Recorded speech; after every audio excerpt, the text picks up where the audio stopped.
All right. Pull yourself together. After you got your workspace all prepped, we can go ahead and start the right Huckpuck install for the shout.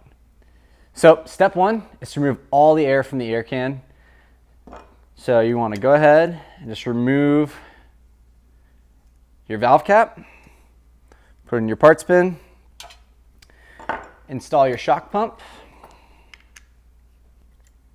You're going to press your deflation button while holding the lower eyelet. This will ensure that there is no excess air in the chamber, as well as your positive and negative chambers stay balanced.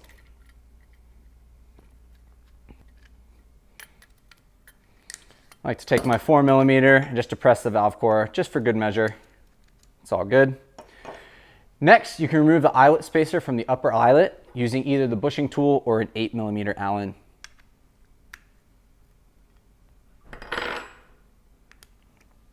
Put that in your parts bin. Now you can just remove the mode adjust eyelet cap and rod assembly.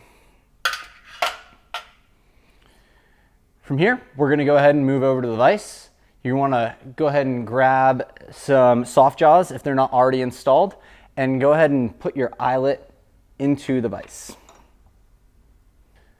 So if you're strong enough, you may be able to unthread the air can by hand. If you have scrawny little arms like mine, you'll probably want to use a strap wrench to help. Make sure when you're using a strap wrench, you're close to the eyelet down here, because you're going to get the best purchase.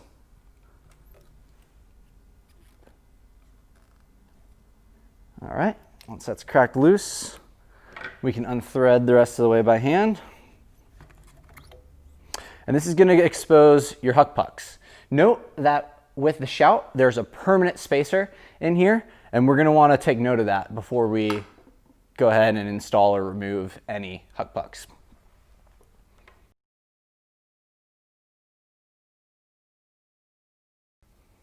So at this point, take your desired number of Huckpucks. I'm going to do one. Go ahead and thread it on by hand. Then you're going to take your torque wrench and go ahead and torque that bad boy down to the correct torque spec. All right.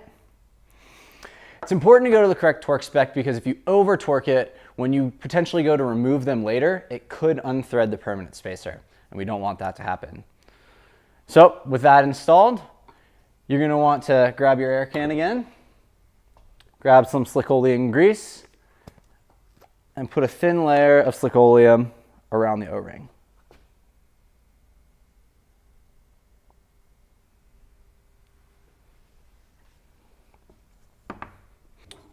Go ahead and thread the air can back onto the eyelet by hand. You'll notice the paint marks on the upper eyelet as well as on the air can. We want to get those aligned.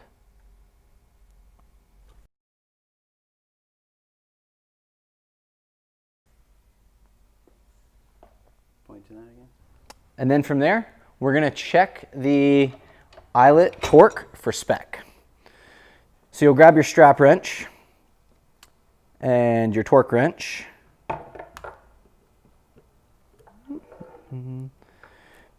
Remember to use the strap wrench towards the upper part of the air can along the eyelet. And you're going to torque that to spec. Boom. Okay. Once that's all done, just double check to make sure the paint marks are still aligned.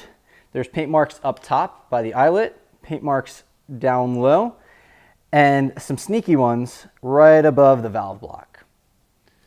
With that all good, you can go ahead and reinstall your mode adjust rod and eyelet cap. Go ahead and install the eyelet spacer back into place. Double check to make sure that the mode adjust rod is nice and straight and it's not crooked in any way.